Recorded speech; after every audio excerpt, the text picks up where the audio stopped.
Hello everyone, good morning.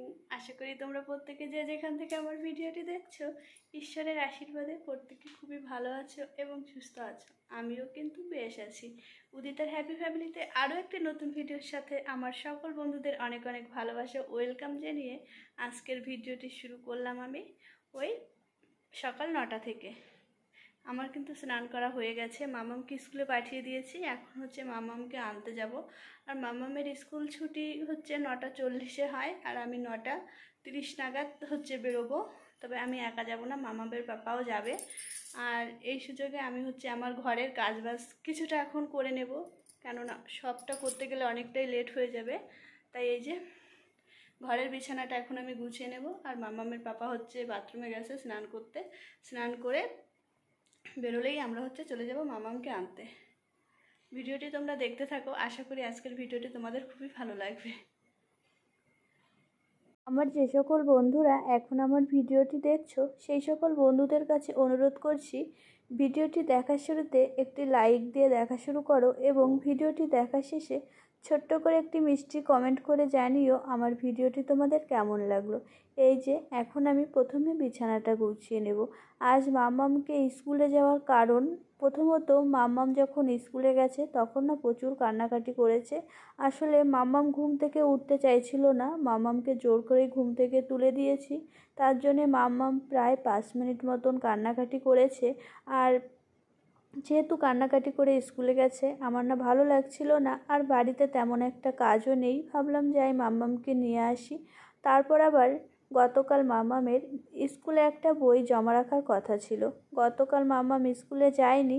আর সকালে যখন মাম্মামের পাপা মাম্মামকে স্কুলে দিতে গিয়েছে, আমি কিন্তু বলে দিয়েছি, তবে মাম্মামের পাপা সেটা নাকি ম্যামদের বলেনি। আর ম্যামরা তো ব্যাগ থেকে বের করে নেবে না। তারপর আবার মাম্মাম ছোট মানুষ, মাম্মাম বলতেও পারবে না। তাই ভাবলাম একবারে আমি মাম্মামকে নিয়েও আসি আর মাম্মামের ম্যামের হাতে বইটা দিয়েও আসি। তারপর আবার মাম্মামের পাপা কিন্তু আমাকে দিয়ে এসেছিল কিছুটা, আর কিছুটা আমি হেঁটেই চলে গেছিলাম। তবে সেই ভিডিও ক্লিপটা আমি আর করতে পারিনি। তারপর ওই যে হঠাৎ করে দেখলাম আমার ফোনে না আর ভিডিও হচ্ছে না। মাম্মামের পাপাকে বললাম, মাম্মামের পাপা বলল তোমার ফোন থেকে দেখো অনেক ভিডিও হয়ে গেছে বোধহয়, সেটা ডিলিট করতে হবে। তারপর ভাবলাম যে এটা হয় নিশ্চিন্তে ধীরে ধীরে বসেই করা যাবে, কেননা অনেক ফটো এই ফোনের মধ্যে রয়েছে, কোনটা করতে আবার কোনটা হয়ে যাবে। তাই সেটা আর করলাম না। তাই বেশ কিছুটা সময় আমি কিন্তু ভিডিও করতে পারিনি। এই যে এখন আমি মাম্মামকে স্কুল থেকে নিয়ে চলে এসেছি। আর এই দইটা না আমি গতকালের আগের দিন রেখেছিলাম। এটা গতকাল আমি আর ঢেলে দেখিনি কেমন হয়েছে। আসলে মামামের পাপার যেহেতু জ্বর ছিল, আর জ্বরের মধ্যে দুধের কোনো জিনিস দিতে চাইলাম না, তাই হচ্ছে আর খুলে দেখা হয়নি। আর এই দইটা না আমি কিন্তু দুধ জাল দিয়ে রাখিনি, নর্মাল যে দুধ ঘোষ দিয়ে যায় সেই দুধটাকেই আমি একটা গ্লাসে ঢেলে রেখে দিয়েছিলাম আর একটা ঢাকনা দিয়ে রেখেছিলাম।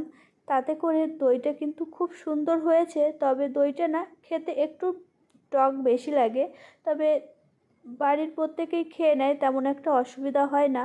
তবুও দইটা কিন্তু খুব সুন্দর পেতে যায়। আর এই যে ভিডিও ক্লিপটা, এগুলো কিন্তু আমি মামামের পাপার ফোন থেকেই করেছিলাম। তারপর এই যে সকালের খাওয়া দাওয়াও না করে নিয়েছিলাম, আর এর মধ্যে মামামের পাপা বাজার থেকে বেশ কিছু মাছও নিয়ে এসেছিলো। যে সকল বন্ধুরা আমার পরিবারে এসেছো, অবশ্য আমার চ্যানেলটিকে সাবস্ক্রাইব করোনি, সেই সকল বন্ধুদের কাছে অনুরোধ করছি আমার চ্যানেলটিকে সাবস্ক্রাইব করে আমার পরিবারের একজন হয়ে যাও।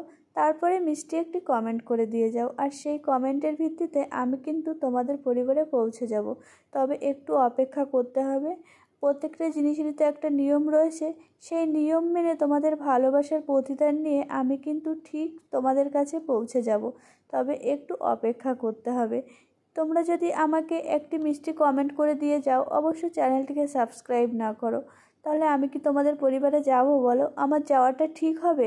শুধু কমেন্ট করলে তো হবে না, পরিবারের একজন তো হয়ে তারপর কমেন্টটা করতে হবে। তারপর এখানে আবার মাম্মামের পাপা কিন্তু বেশ কিছু সবজিও নিয়ে এসেছিল।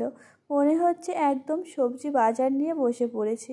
এত দামের সবজি, তার মধ্যেও আবার সবজি কিন্তু নষ্ট হয়ে যাচ্ছে। আসলে আগের দিন না বেশ কিছু পুঁইশাক এনেছিল, খাওয়া হয়নি, তারই শাকগুলো নষ্ট হয়ে গেছে। ডাঁটাগুলো আমি কিন্তু রেখে দিয়েছিলাম একটা প্যাকেটে করে ফ্রিজে। আজ আবার রান্না করতে গিয়ে এক মহা সমস্যায় পড়লাম। বেশ কিছুদিন ধরে আমি তো 2-3টে দিদিভাইয়ের ভিডিওতে দেখছি জলের সমস্যা। সেই সমস্যাটা না আজ আমার জীবনেও নেমে এলো। ওই রান্না করতে গিয়ে না ভাতটা সবে বসিয়েছি আর চালটা ধোবো বলে নিয়েছি, সেই মুহূর্তে দেখলাম ট্যাঙ্কিতে না জল নেই। আসলে মেন যে লাইন রয়েছে সেখান থেকে ট্যাঙ্কিতে জল উঠছে না। আমাদের বাড়িতে ওই মোটরের জলেই সমস্ত কাজবাজ হয়। চাপ কল রয়েছে, তবে ব্যবহার না করতে করতে না সেটা এখন আর ব্যবহার করার মতো নেই। তারপর ওই যে অবশেষে মাম্মামের পাপাকে কিন্তু ফোন করার পরে মাম্মামের পাপা এসে দেখে মেন যে লাইন ছিল সেখান থেকেই বন্ধ করা ছিল। আসলে আমরা না সেটা বুঝতে পারিনি। আর এখানে তারপর আমি কিন্তু রান্নাবান্না বসিয়ে দিয়েছিলাম। আর মাম্মামের পাপার ফোন দিয়ে যেহেতু ভিডিওটা করেছিলাম, তাই না ভিডিওটা এরকম হয়ে গেছে।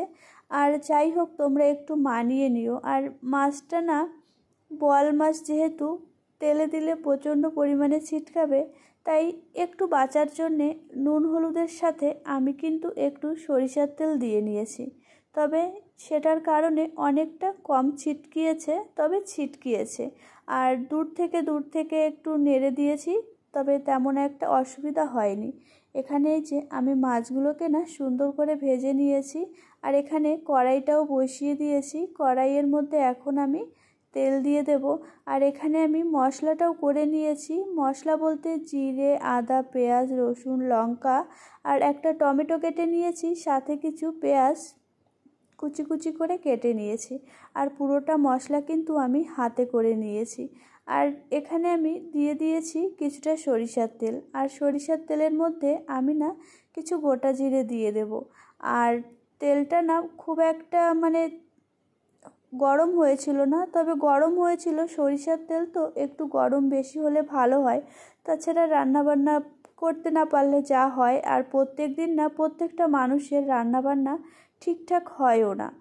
যতই সে রান্নাবান্না ভালো পারুক না কেন, কিছু না কিছু ভুল কিন্তু তার একটু থেকেই যায়। আর এখানে এই যে আমার শুকনো লঙ্কাটা দিতে খেয়াল ছিল না, পরে আমি পেঁয়াজের মধ্যে দিয়ে দিয়েছি।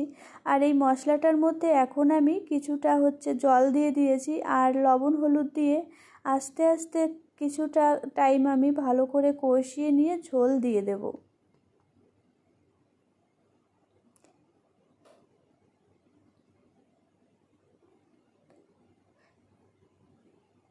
এই যে আমার মশলাটা না প্রায় কষানো হয়ে গেছে। আর মাম্মামের পাপার ফোন দিয়ে না আমি যখনই ভিডিও করতে যাই, আমি এটা কিন্তু ব্লগ ভিডিও করছিলাম, তবু এরকম হয়ে গেল। যাই হোক, তোমরা একটু মানিয়ে নিও, কিছু করার নেই। আজ আমি রান্নায় না গরম জল দিতে পারলাম না, ঠান্ডা জলই দিতে হলো। তার কারণ ওই পাশে আমার অন্য একটা রান্না বসানো ছিল, তার জন্যে।